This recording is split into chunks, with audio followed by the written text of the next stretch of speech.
y a-t-il entre esprit et âme? Amen. C'est une bonne question. Hein? Parce qu'il y a des fois, on ne sait pas c'est quoi. Et puis on marche, on ne sait pas. Alors, je vais lire une citation. Déjà, je disais que l'homme, vous savez, est composé de 3 parties. N'est-ce pas? Il est composé de 3 parties. Ici, c'est le corps. Là, c'est l'esprit. Et là, c'est l'âme. C'est ça l'homme. C'est-à-dire que si vous n'avez pas l'air de ceci, vous n'existez pas.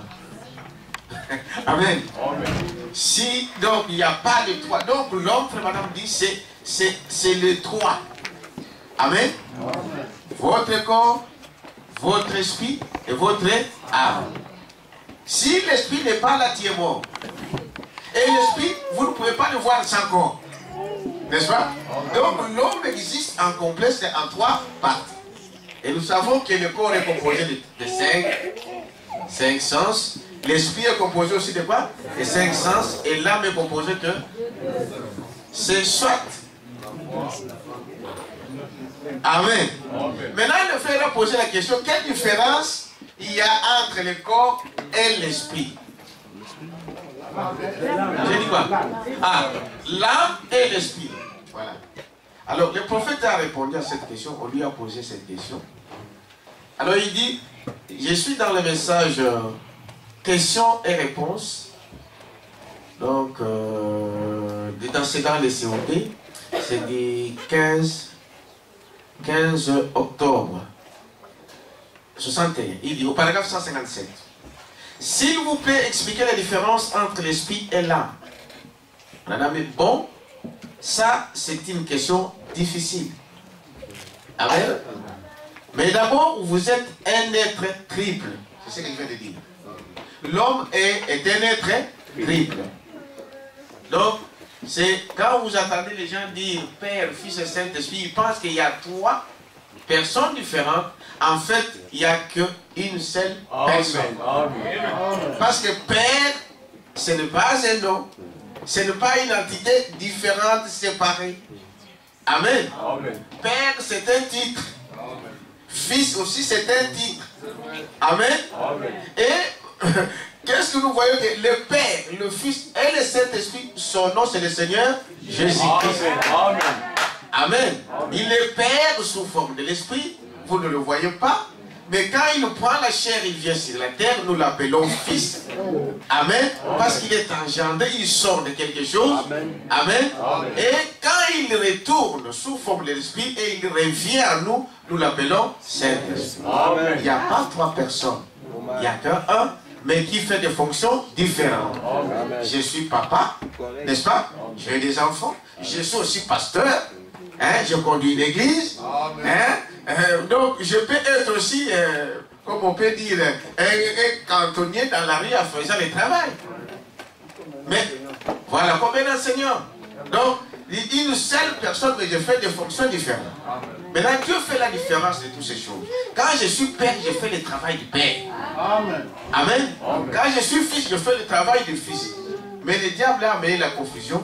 Il a entraîné les gens de penser qu'il y a un père, il y a un fils, il y a un Saint-Esprit. Ça n'existe pas. C'est le mensonge du diable.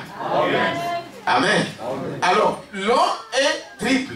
C'est-à-dire corps, âme et esprit. Maintenant, il dit, la différence, c'est quoi?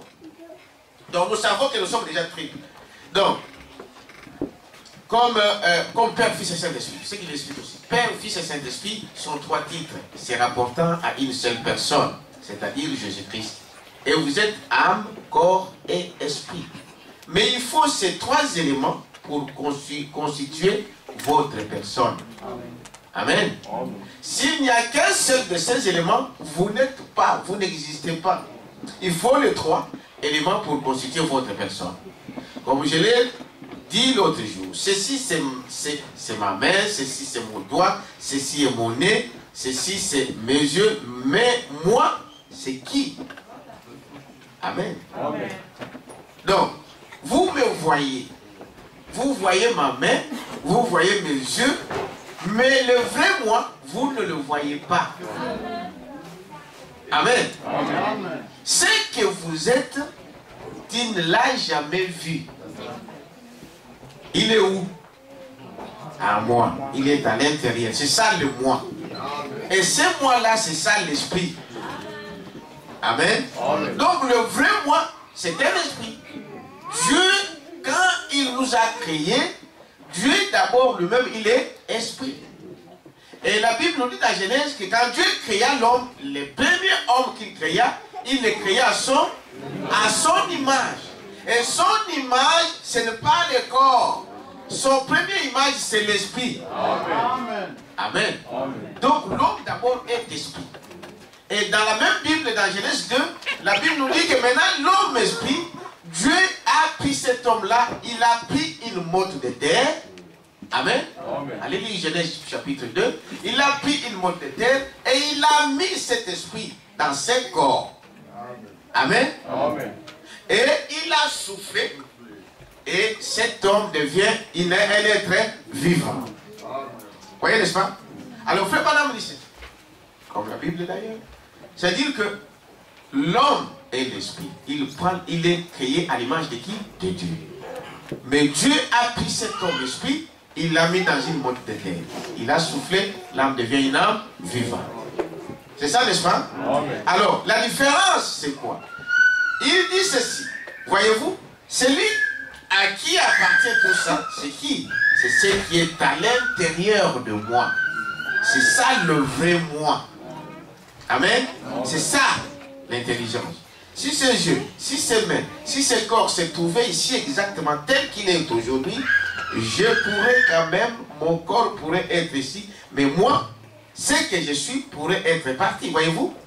C'est que celui que je suis à l'intérieur de moi serait parti. C'est cette partie-là, la partie-là qui est l'esprit. Voilà. Et l'âme, c'est la nature de cet esprit. Amen. Vous avez compris la différence? Amen. L'esprit, c'est ça l'homme qui est en vous. Ça, c'est le corps. Ça, c'est une motte de quoi? De terre. C'est la poussière. Votre corps est composé que de 12 éléments. 16, pardon. 16 éléments. Un peu de pétrole, un peu de calcium, n'est-ce pas? Un peu de potasse, un peu de sel, un peu de l'eau. C'est ce que vous êtes. Ça ne vaut même pas $1. 1 euro. Nous sommes à l'euro. Amen. Donc votre corps ne vaut même pas $1. Vous ne valez rien. Amen. On peut s'embellir, on peut faire ce qu'on veut, on peut vanter ce corps, vous n'êtes rien. Amen. Amen. Donc les gens là qui se vantent là, des belles femmes qui dandinent là-bas, ils sont rien. S'ils savaient qu'ils ne valent même pas $1, ils n'allaient pas faire toute cette fierté qu'ils prennent là. Les habits qu'ils mettent là, on dépense plus pour le corps que pour l'âme. Amen. Amen. Parce qu'on pense que ce corps-ci a de la valeur, ça ne vaut rien. C'est la poussière de la terre. Mais ce qui est important, c'est l'esprit. C'est ce que vous êtes. Parce que votre corps retourne là, il va retourner à la poussière. Mais l'esprit doit retourner où? À Dieu. Amen. Est-ce que vous dites amen à ça? Amen. Maintenant, l'âme, c'est la nature de cet esprit. C'est-à-dire que l'esprit que tu as, il a deux fonctions.